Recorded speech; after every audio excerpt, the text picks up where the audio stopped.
기도하겠습니다. 주님 사랑합니다. 한 주간도 숨을 쉬며 주님을 알아들을 수 있는 기회를 주심을 감사합니다. 하나님의 한탄이 어떠한 것인지, 하나님이 무엇을 말씀하고 계시는지 우리 삶 속에서 들여봐지길 원합니다. 그 말씀이 보여지게 하시고 붙잡을 수 있도록 한 주간의 역사하신 말씀을 하나님 증거할 수 있도록 은혜해 주시옵소서. 감사드리며 주 예수 그리스도 이름으로 기도드렸습니다. 아멘. 하나님의 한탄입니다. 창세기 6장 8절 말씀 같이 합독하시겠습니다.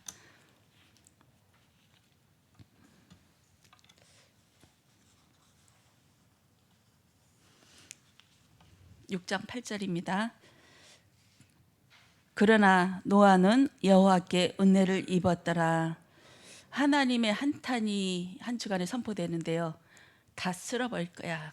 언제는 번성하고 정복하고 다스리고 이렇게 계속 말씀하시는데 요번에는 다 쓸어버리겠다. 내가 아예 지은 것을 한탄한다. 이렇게 말씀하셨습니다. 하나님이 보실 때 선이 선인 줄 믿습니다.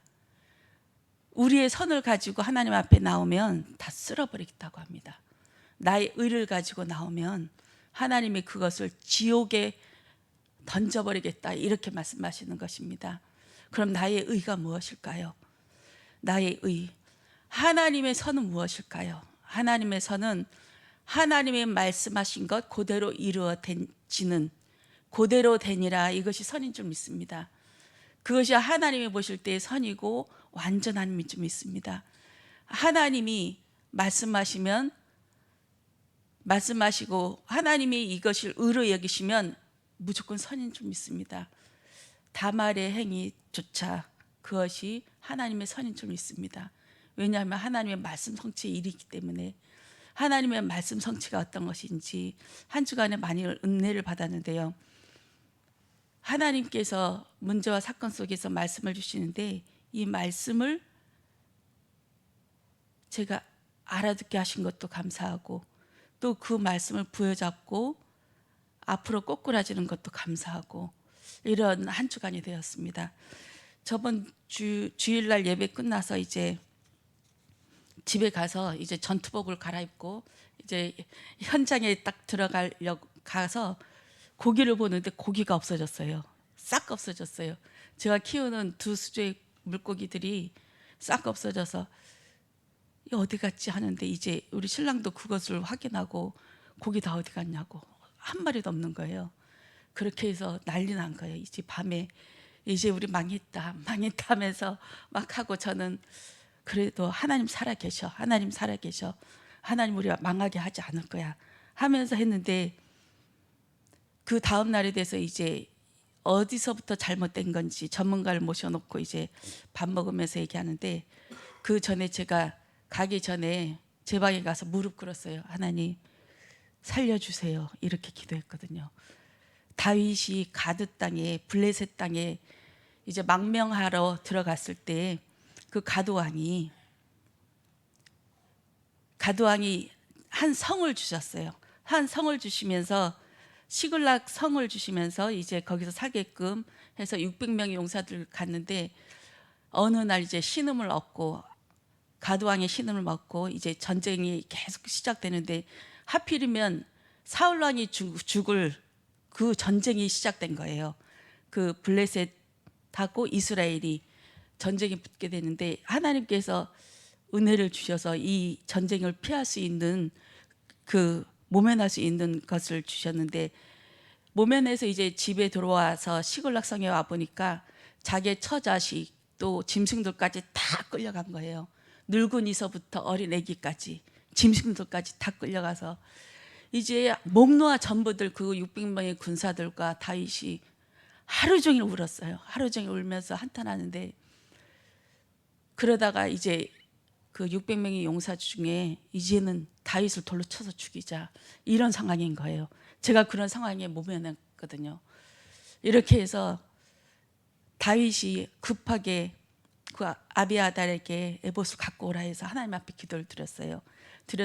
드렸는데 하나님께서 모든 것을 하게 하시겠다 하고 결국은 다 회복해서 올라오는데 그 중에 하나도 잃지 않고 늙은이서부터 어린아이까지 모든 짐승들까지 하나도 잃은 것이 없더라. 이 말씀을 저에게 주시더라고요. 그렇게 해서 그 말씀을 붙잡고 기도하는데 하나님 은혜가 그렇구나.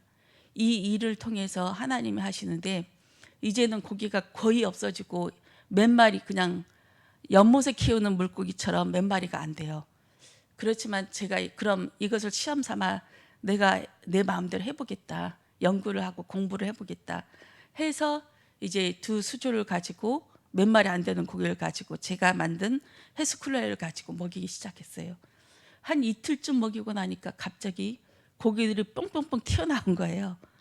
이 힘을 얻어가지고 제가 만든 해스클로레라를 수조에 넣어줬더니 한 하루 반나절 되니까 애들이 거의 죽어가는 것들이 살아나더라고요.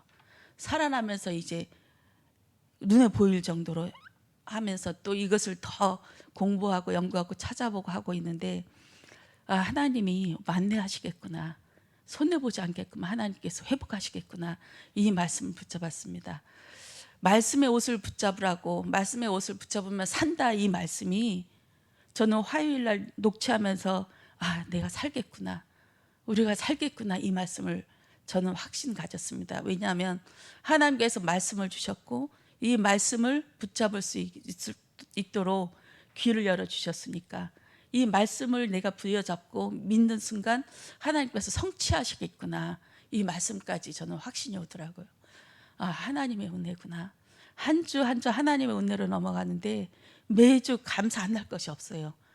그냥 턱걸이에서 넘어지려고 하다가 절벽의 벼랑 끝에 있다가 이 말씀을 붙잡고 하나님 말씀 주시고 다시 소생시키고 하면서 그런 여정을 겪고 있습니다. 우리 신랑이 이거 고기 다 안 죽었으면 진짜 우리 회복할 수 있는 기회였는데 이 얘기 하더라고요. 근데 저는 그 얘기했어요. 만약에 그 고기들이 다 죽고 남은 자만 있거든요. 10분의 1도 안 된 그 남은 자들, 이렇게 되지 않았으면 내가 나 마음대로 하지 못했을 것이다. 왜냐하면 계속 탁지를 갖고 제가 만든 그 해스클로레를 넣지 못하게 계속 방해하고 그럴 것이기 때문에 내 마음대로 내가 할 수 있는 대로 연구할 수 있고, 또 실패는 진짜 성공의 어머니라고 할까. 실패 크게 해보니까 배우는 것이 너무 많은 거예요. 더 조심스러워지고 더 연구하게 되고 더 공부하게 되고 한 발짝 한 발짝 나가는데 이렇게 해서 실패하는 거구나. 실패는 그냥 실패가 아니구나. 이것이 정말 나에게 10번의 성공보다 더 큰 기회를 하나님께서 주셨구나. 이렇게 하고 있습니다. 그리고 저는 인터넷에 찾아보고 연구자를 찾아보고 또 논문 찾아보고 하면서 하는데 제가 계속 확인하는 것이 하나님께서 하게 하셨구나. 하나님께서 알게 하셨구나. 이 헬스클로레라는 이렇게 해본 경험들이 없더라고요. 이 클로레라 파는 전문가들도 담수 클로레라로만 하고 해수는 안 해봤더라고요. 해봐도 이제 경제성이 없어서 다들 10년 전에 20년 전에 다 포기한 상태고 아예 그건 안 한 상태라.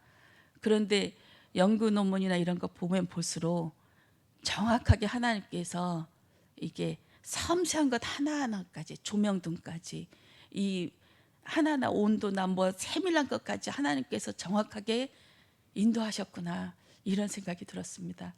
하나님 방주 안에 들어가서 하나님과 동행하는 자는 하나님께 계속 여쭤보는 것 같아요.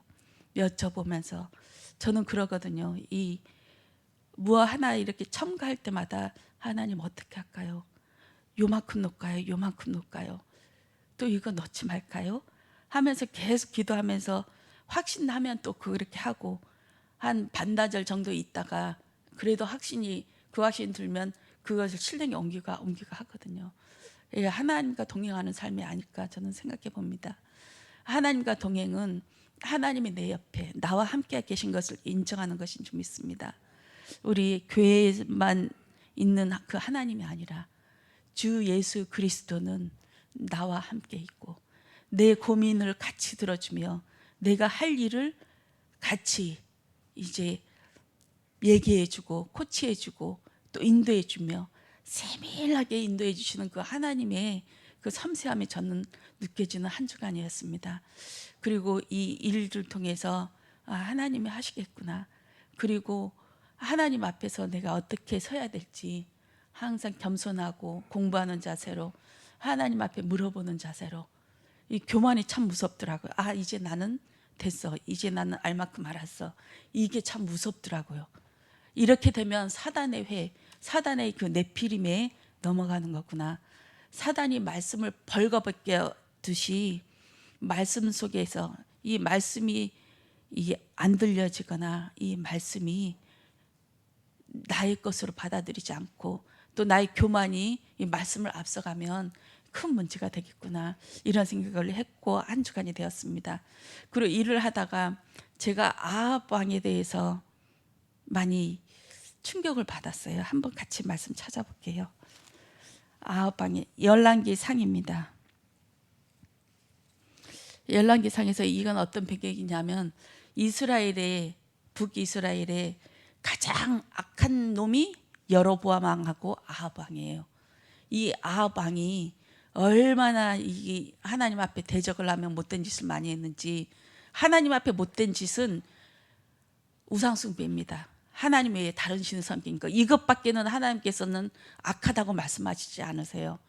여호와 하나님을 버리고 다른 신을 섬기는 죄. 이 아합이 자기 부인 이세벨, 그 바알 왕의 제사장의 딸, 이 여자로 꾀임에 넘어가 가지고 계속 악을 행했는데, 요 이세벨과 아합의 딸이 또 유다로 시집 가서 그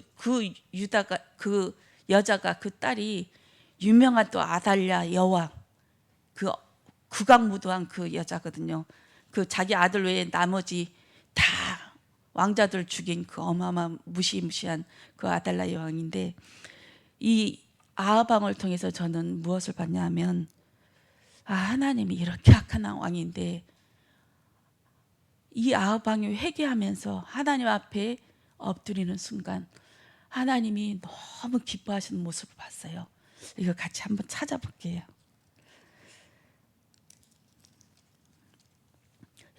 열왕기상 21장입니다.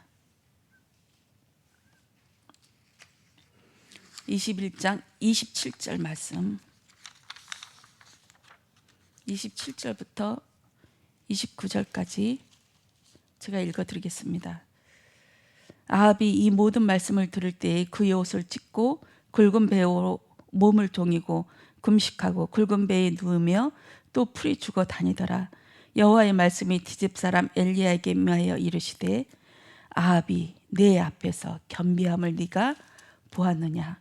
그가 내 앞에서 겸비함으로 내가 재앙을 저희 시대에는 내리지 아니하고 그 아들의 시대에야 그의 집에 재앙을 내리리라 하셨더라.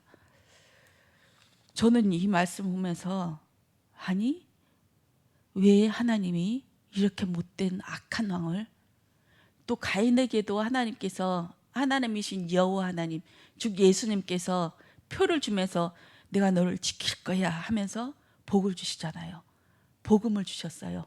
가인에게도 내가 너를 끝까지 지킬 거야, 널 죽이는 자 없게끔 이 표를 주면서 그 증거를 주셨거든요. 아합 왕에게도 너희 시대에는, 너가 살아있을 때는 이 재앙이 침범하지 못하고 그 다음 아들 세대에 이렇게 하겠다, 이렇게 했는데, 저는 표준 세번역에 보면 이것이 더 실감나더라고요. 제가 읽어드릴게요. 너는 아합이 내 앞에서 겸손해진 것을 보았느냐? 그가 내 앞에서 겸손해졌기 때문에 나는 그가 살아있는 동안에는 그에게 재앙을 내리지 않고 그의 아들 때에 가서 그 가문에 재앙을 내리겠다. 와, 하나님이 그 모든 거, 아합 왕이 했던 모든 행위, 악함, 그 까막눈이 됐나 봐요. 그거 다 잊어버리고 아합 왕이 하나님 앞에 겸비하고 굵은 베옷을 입고 겸손하게 하나님 앞에 엎드릴 때 하나님은 그냥 끌어안아 버리시더라고요. 하나님이 하나님 앞에 회개하여 돌아올 때 나의 행위와 상관없이, 나의 과거와 상관없이 끌어안아 버리시는구나. 저는 이것을 봤습니다. 이것을 읽고 이제 선별을 하게 됐어요. 우리 신랑이랑 우리 뒷산이랑 외국인이 이제 한 명 그만둬서 하고 있는데, 근데 일만 하면 막 욕을 해요. 그냥 습관처럼 욕을 해버리니까 저는 하루 종일 기분이 찝찝하고 그냥 땅바닥에 떨어진 것처럼 그렇게 하거든요. 그냥 내가 이 세상에 없는 사람 돼버려요. 이 세상을 떠난 사람처럼 그렇게 되는데, 하필이면 그 아침에 제가 이 말씀을 읽어서 딱 일하러 갔는데 남편과 아방하고 겹쳐 보이는 거예요. 겹쳐 보여서 밉긴 밉지만 아방하고 제 남편하고 딱 겹쳐 보이니까 미워할 수가 없는 거예요. 제가 욕하는 제가 나쁜 놈이 돼버리는 거예요. 저 쌍놈, 저 시발 18, 19 이렇게 막 욕을 마음속으로 막 했거든요. 했는데 욕하는 제가 나쁜 놈이 돼버리는 거예요. 왜냐하면 그 바로 고개 숙여서 이제 저한테 막 아양을 떨거든요. 자기가 잘못한 거 미안하다는 얘기 못하고 자존심 때문에 하나님 앞에 겸비해진 모습처럼 보이니까 하나님의 사랑이 이런 것이지 않을까. 내가 만약에 이 사람을 인간의 행위로, 의로, 선으로 행위를 판단하고 정죄하고 이제 제가 그렇게 했다면 저는 더 악한 놈이 되는 거예요. 악한 년이 돼버리는 거예요. 쌍년이 되는 거예요. 한마디로 우리가 욕하는. 이것을 볼 때 하나님의 사랑, 하나님의 선은 우리의 인간의 기준하고 전혀 상관이 없구나. 과거와도 상관이 없고 현재의 모습과도 상관없고 하나님 앞에 돌아가기만 하면 하나님께서는 와락 끌어안으시면서 엘리야에게 자 봤지? 아합이 나한테 회개하는 거 봤지? 하면서 자랑할 만큼 하나님 그렇게 기뻐하셨습니다. 오늘도 그 회복해 하는 하나님의 음성을 듣기를 원합니다. 우리의 선, 인간의 행위로 가는 것이 아니라 하나님의 말씀의 옷을 입고 말씀을 번개시키는 사단의 계기가 무너지게 하시고 말씀의 옷을 입고 오늘도 감히 과감하게 하나님 앞에서 에서의 옷을 껴입고 당신의 아들, 맏아들 에서로쓰이다 하면서 나가기를 원합니다. 오늘도 말씀 속에서 큰 은혜 받으시고 오늘 선교사 대회에 함께 하신 그 하나님의 은혜가 우리 성도들에게도 임하기를 원합니다. 기도하겠습니다. 주님 감사합니다. 오늘도 하나님의 말씀을 주셔서 그 옷을 입기를 원합니다. 이 말씀이 내 삶에 직접 하나님 적용되어지기를 원합니다. 말씀이 임하여서 녹아내리기를 원합니다. 아버지 삶 속에서 곳곳에서 예수 그리스도의 형상을 하나님 뽑아내기를 원합니다. 하나님 만물들이 즐거워하고 기뻐하는 그 재림지러우실 주님을 우리 인간만이 죄악으로 물든 사람만이 못 알아보고 있습니다. 만물을 구원하실 만물을 하나님 만물들이 찬양하는 그 예수 그리스도를 우리의 입술과 영으로 찬양하게 주님 예배의 역사하여 주시옵소서. 감사드리며 주 예수 그리스도 이름으로 기도드렸습니다. 아멘.